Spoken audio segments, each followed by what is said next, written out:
Discovery, go and throttle up.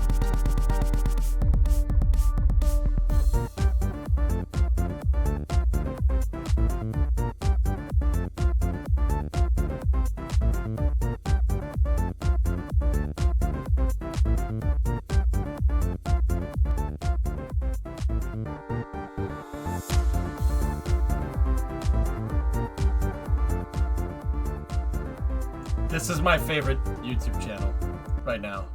It's my absolute favorite. It's the best. Sully G is the best. This is awesome. It makes me so happy. Oh, man. Here, how about this one?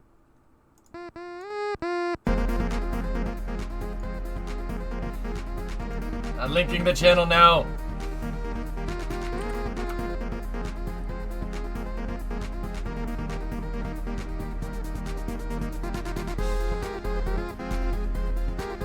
What's up, Akira? How you doing?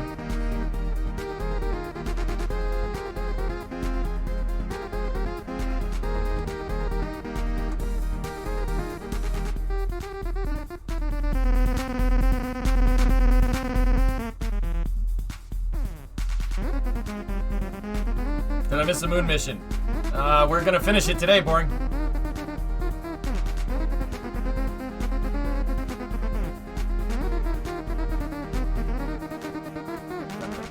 I'm the automaton man.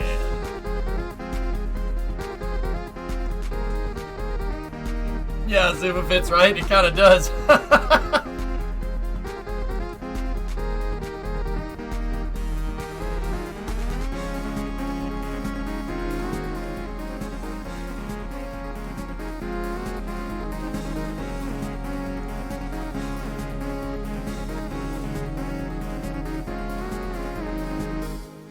Okay. Alright, that's enough. That's enough. That's enough. I didn't know that Scatman spoke Animal Crossing. You after the F1 qualification. Nice. I can't play that though. You guys gotta be careful about linking up songs, but also. Listen, Tranquility Base here. The Eagle has landed. Okay. Alright, what is this?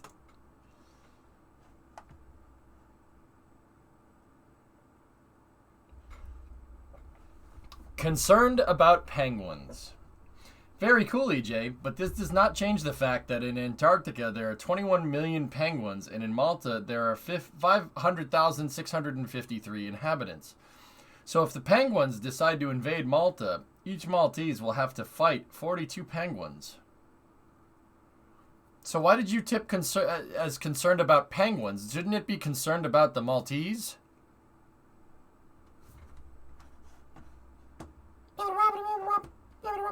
How about this one?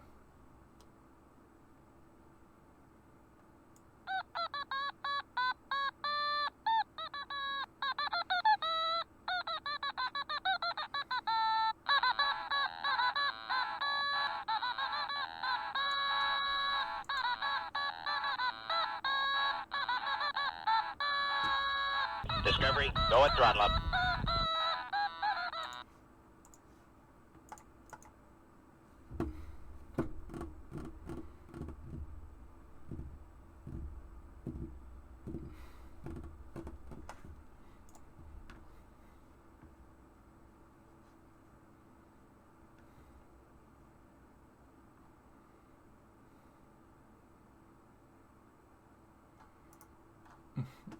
All right, what were we doing? Sorry, I zoned. You could take down 42 penguins. You could take 42 penguins in as pets.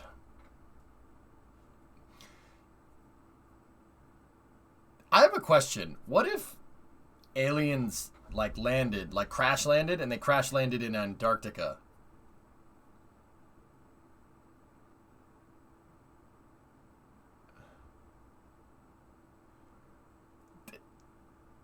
They would be really confused. So do we ally with Malta or the Penguins?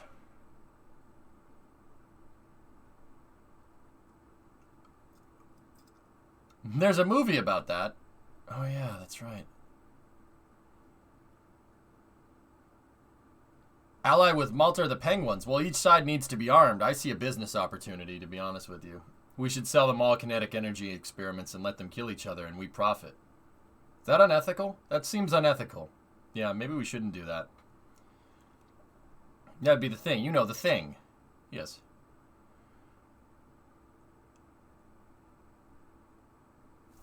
What do you think about that F1 opening? Ferrari actually getting a 1-2 in Q2. Yeah, then they didn't. It's great.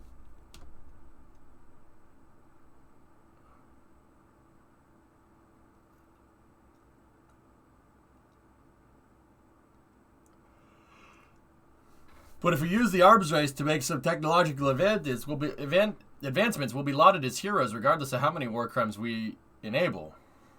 Okay, sounds like a plan. Let's do it. Did he cut his hair? It was a big fat no. Big fat no.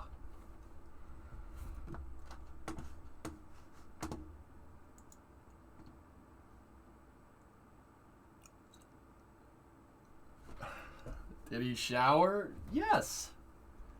Guys, I take a shower every day, man. I have to. Geneva Convention? More like Geneva Suggestion.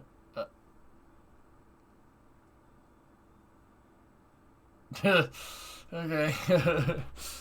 No. Rob, what's going on, man? Discovery, go and throttle up. Bad 7137. Hey, what's up? Hope you're all good. Yep. Wait, what are our values?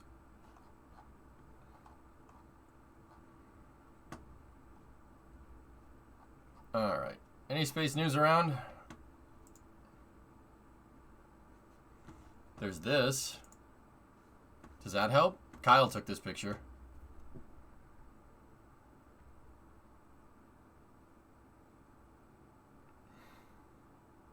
That's pretty cool.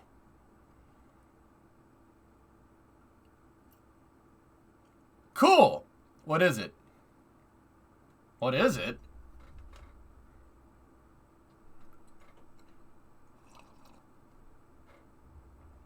What does it look like? Does it go fast? Oh, yeah.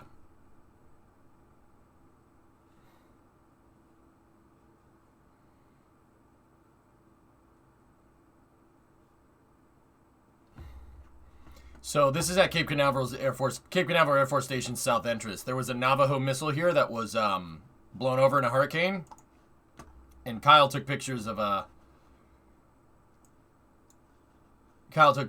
it. They restored it. It's pretty cool. Yeah, the Navajo missile. It's here, I'll show you. It was a little bit of a weird design, not gonna lie to you. Little bizarre.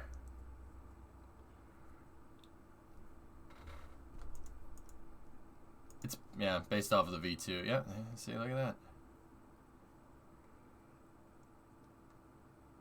Is that the Razorback? Yep, yep. See? There it is.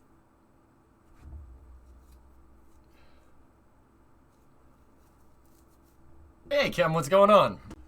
A nice flatbed trailer? Oh, yeah.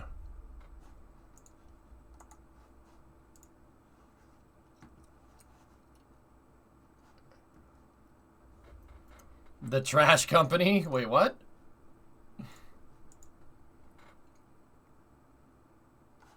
So they restored it for Space News. Ah. Alright, let's see what we got. Alright.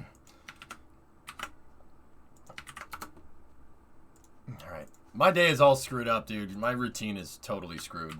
Right now, so I have to kind of get back into the swing of things here.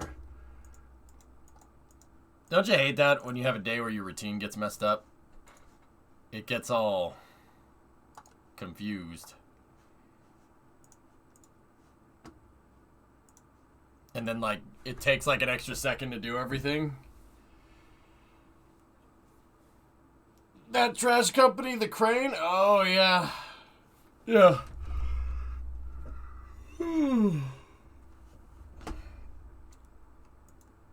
B1067 test campaign. Oh, neat. Yeah, you know what? A video probably is the right way to start this up. Let's go see what's going on with Starship. We'll start up with a video.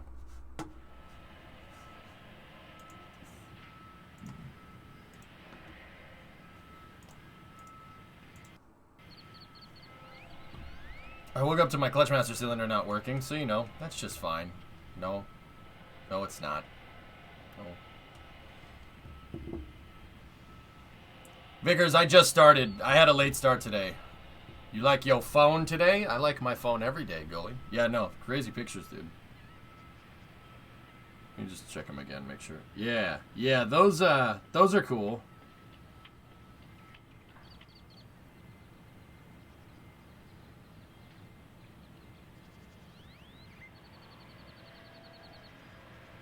Yeah, that's pretty big. Yeah, yeah, it is pretty big. Yeah, yeah, it's pretty big. Should I show them? Should I?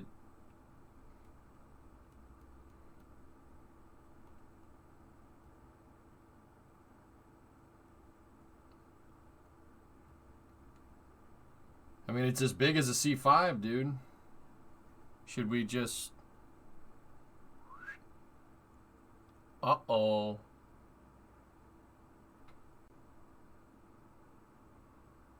Huh. What's that doing there? How the hell does the landing leg work? Science, dude. Science. Yeah. Cute little plane.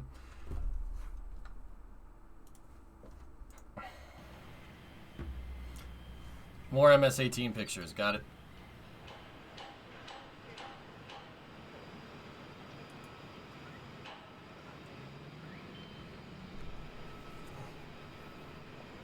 Oh, the Fastenal truck is back. You must be buying some hardware.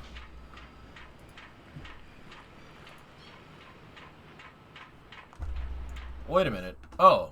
Oh, look. You have a video. Hold on, real quick. Let's go over here.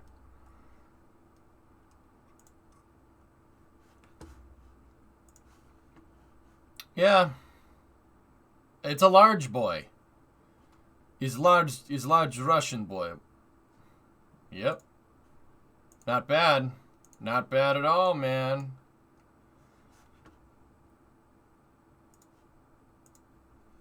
So Goalie's messing around with one of these things. What are they transporting? Well, if I had to guess, Chem, it's probably a satellite. Probably got a satellite in there. But then again, I've seen that plane in Boston before, to be honest with you. Chem, you'd be surprised. You'd be surprised to know that I've seen 124s up here in Boston at the airport, at Logan, which is the big airport in Boston. They move a lot of stuff around. around the U.S. More than you think. I've seen them move Atlas V cores in that. Well, I haven't seen it, but I've seen pictures of them moving Atlas V cores inside of there. They can fit them. Yeah, they're all over the place, dude. I don't know. I thought you'd appreciate that. It flew over your house? Yeah, they're everywhere, man. I see them all over the place. This one, because it's in Florida, I mean, goalie, that looks like OIA. But, yeah, it definitely is. There's too many lights for it to be anywhere else. Yeah, pretty cool. Hello, people with the space fevers. What's up, man? Nice to see them in use. Yeah, no, it's a nice plane. It really is. That thing is as big as a C5, guys. It's an Antonov 124. It's as big as a C5. It's huge. Why do we use that one, the Super Guppy? Because the Super Guppy could almost fit inside of that thing. That's why. She's a very long, cold flight to the Eastern Front.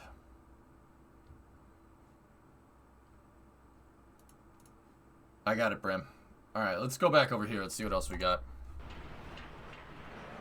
Yeah, Maddie, they need a really long runway. Over 9,000 feet, easily.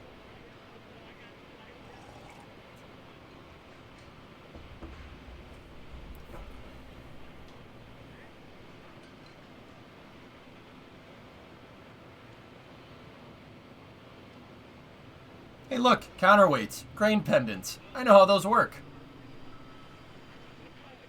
Just finished a VOD from yesterday. Crew coming home today. That's the plan. We have pretty much until 11 tonight. Well, 12 o'clock is deadline there. And then we got to figure out what we're going to do next. Let's see, what else do we got here? Oh yeah, the Green Run B-roll footage came out. Phil was right on the money, huh?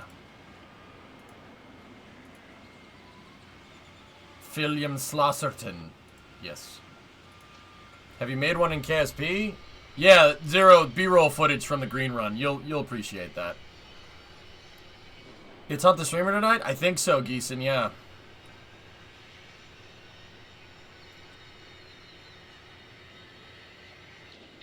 So, goalie, there are those pins, right?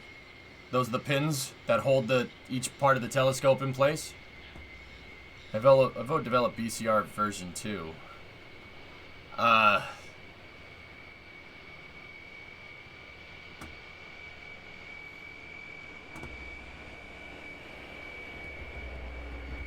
chat. Thanks for letting me borrow EJ for an hour. Bruno and I had some stuff that we needed to finish. Simple as. It's all good, sweetie. I love you. Not you, chat. Primo.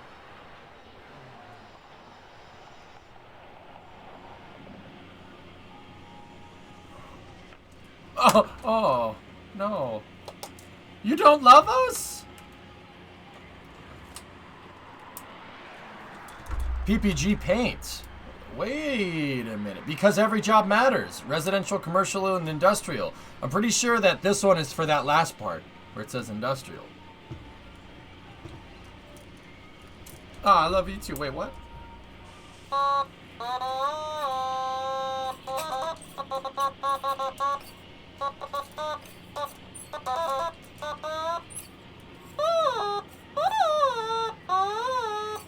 You guys went to get pancakes out. Pancakes? No, hot dogs. I wonder what company made the gantry crane in the high bay. Yeah, I'm not sure, Sebi.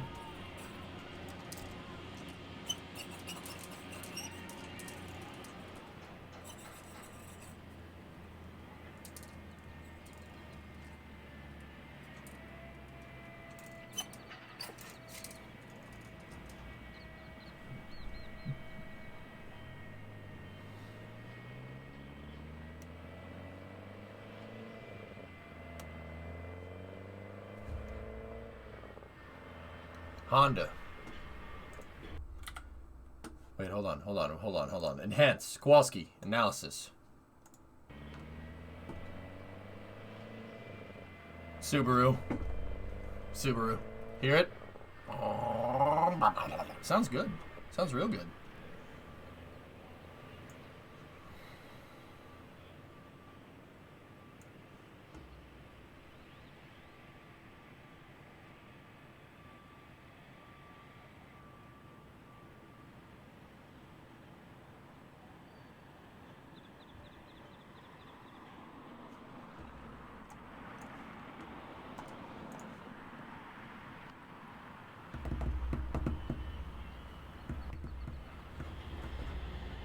Okay, drummer. They're folding the fan up, FYI.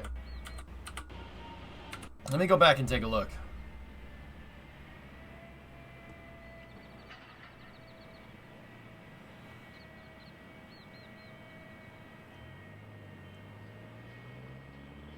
So these are the jibs. These are the jibs, goalie, right? I'm listening to the car noise.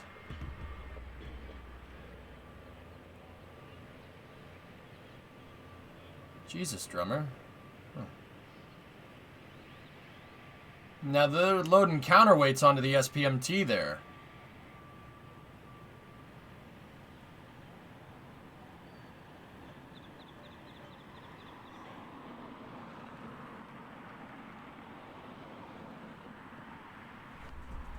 Do you think Starbase is a good name that Elon picked for future base?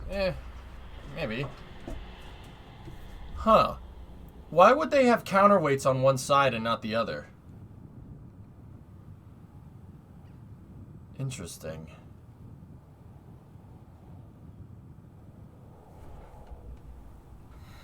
What's that, Labby? Let me see. And I think we're going to see a spectacular display of the handling qualities of the Chinook. Mount Flinders in the background there. The weather being very kind to us, thankfully.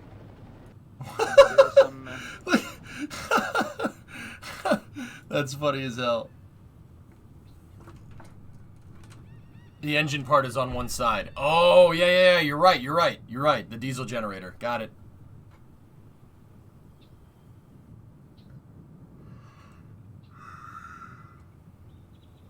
Power pack weighs about 30,000. They need the extra weight. Got it.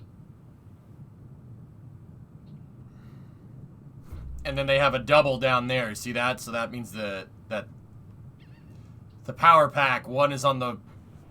They're like this. One is down here and the other one's up there.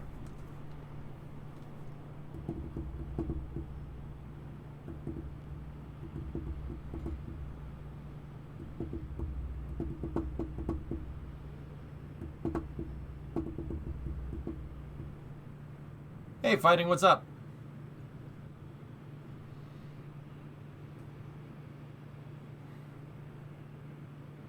One's a pusher and one's a puller. Got it. Can they fly in this fog? You could probably emulate it, but I don't think SpaceX wants to because they want to be able to... Like, okay, this is going to sound really stupid, but you want to be able to see the thing, especially during testing. Like... It sounds kind of dumb when you say it like that, but also you want to be able to see the launch vehicle. You want to get good pictures of it while it's flying, because this could give you information that you wouldn't otherwise be able to see from the data. You want to get as much data as possible, and part of that is launching on a day that's not foggy. It'll act like a train. Got it.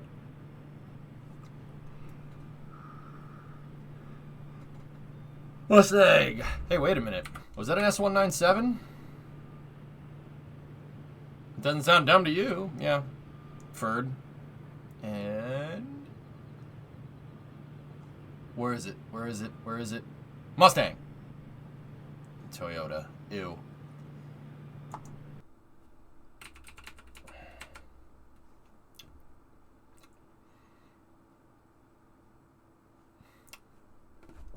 I like this guy. See that?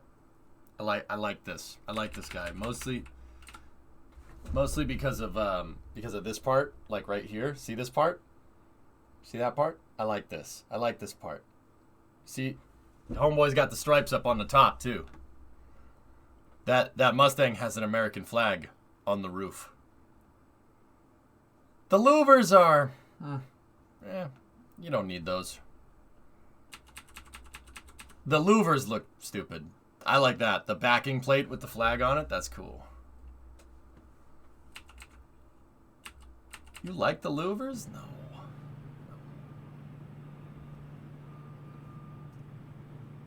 Keeps the sun out? Yeah, true that.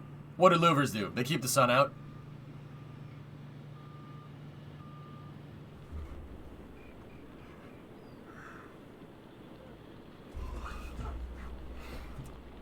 Creation, I'm not a really big louvers kind of guy. I like, my Mustang has nothing on it. It's just windows. So I'll just take windows. It's the most vanilla looking Mustang ever. I don't care.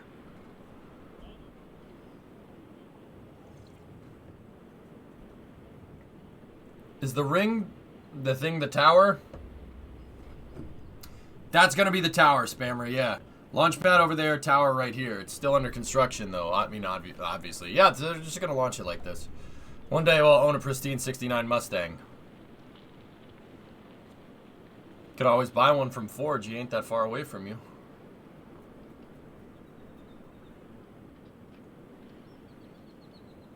Vent pieces on the front windows are okay.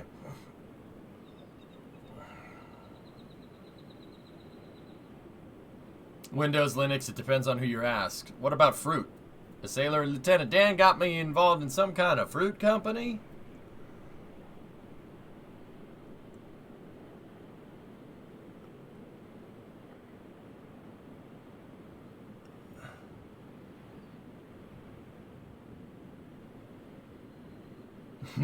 Nice, Pythos.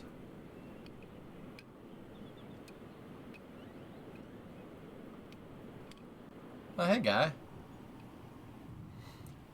Suborbital launch site. What's that thingy on the screen? Thingy?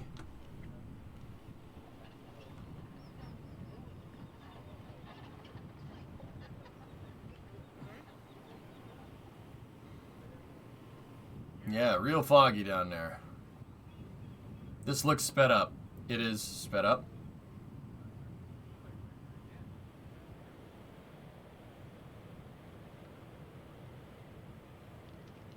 Look at all this construction equipment. Would you guys play a game like Farming Simulator? That's just construction simulator, where you just, instead of buying farming equipment, you buy construction equipment and you have to like pour the foundation and stuff? And like, the rebar structure? Yes, 100%? Alright, cool. Just making sure.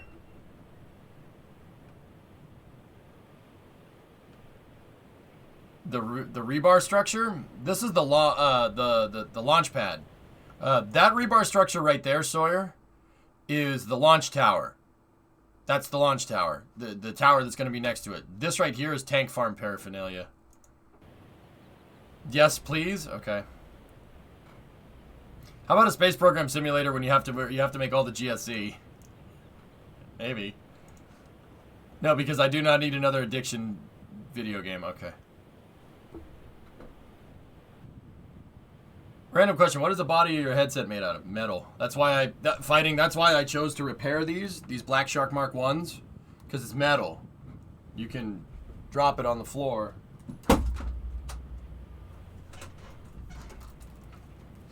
They're durable. Tank farm paraphernalia. Good name. Yep. The launch tower seems close to the road. It's just an illusion. It's actually like one of the furthest things.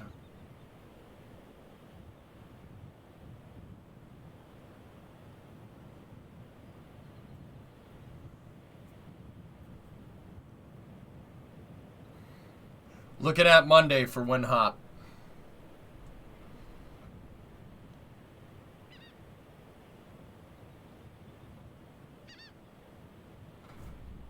Here's the B-roll footage. Oh, I already got that teed up, man.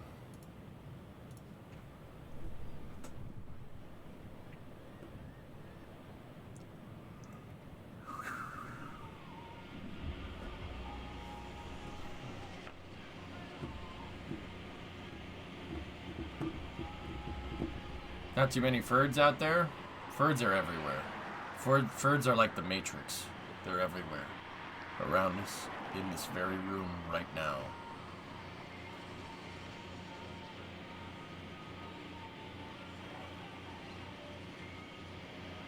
There's a 5+ year thread where a guy is using building RC construction vehicles to excavate a tunnel between his house and his shop.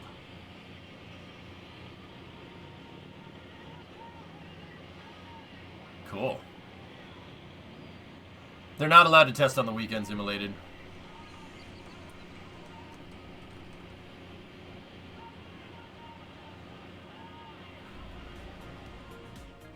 No, what were you listening to?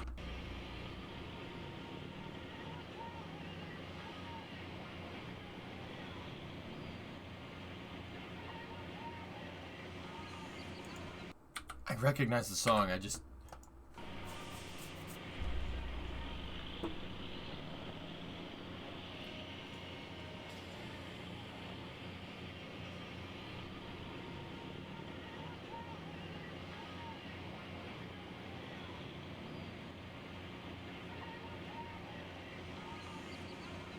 Huh.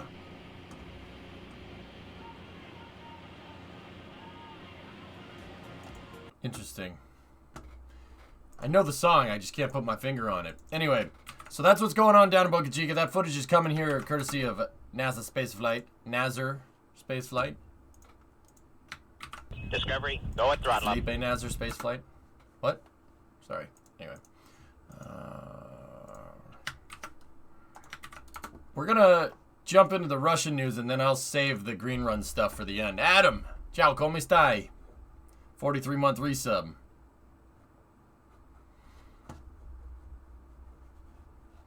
Here's some pictures from the ISS from Sergei Kudskverchkov.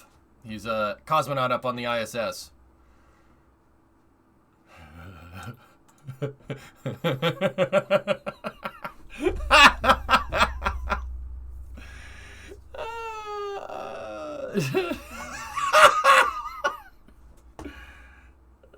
Oh my god. Maz, what's that thread coming from? He's been excavating his basement using nothing but RC toys for 11 years.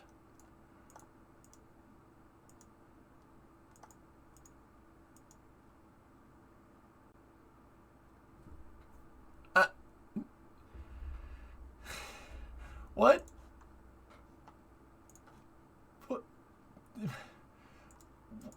What? Why?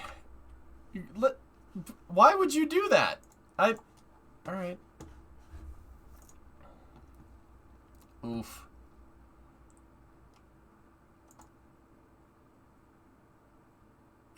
That's the upper part of the canal. There are parts of the canal that are 2 lanes. You see that?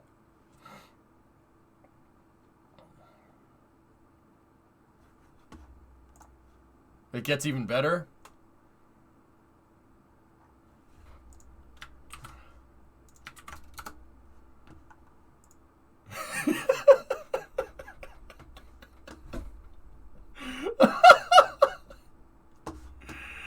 Oh my god. They're making fools out of all of us.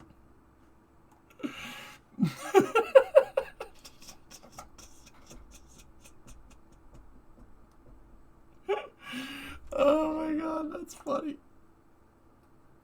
Yeah, okay. See these things right here? Dredgers. They're digging her out. They're digging the ship out. Someone made a Microsoft Flight Simulator mod for it? Oh no. Did you see the GIF showing the track?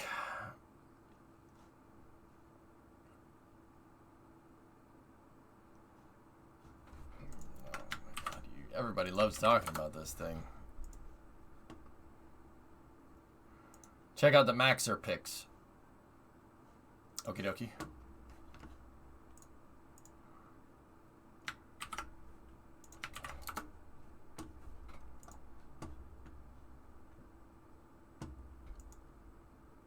Whoa.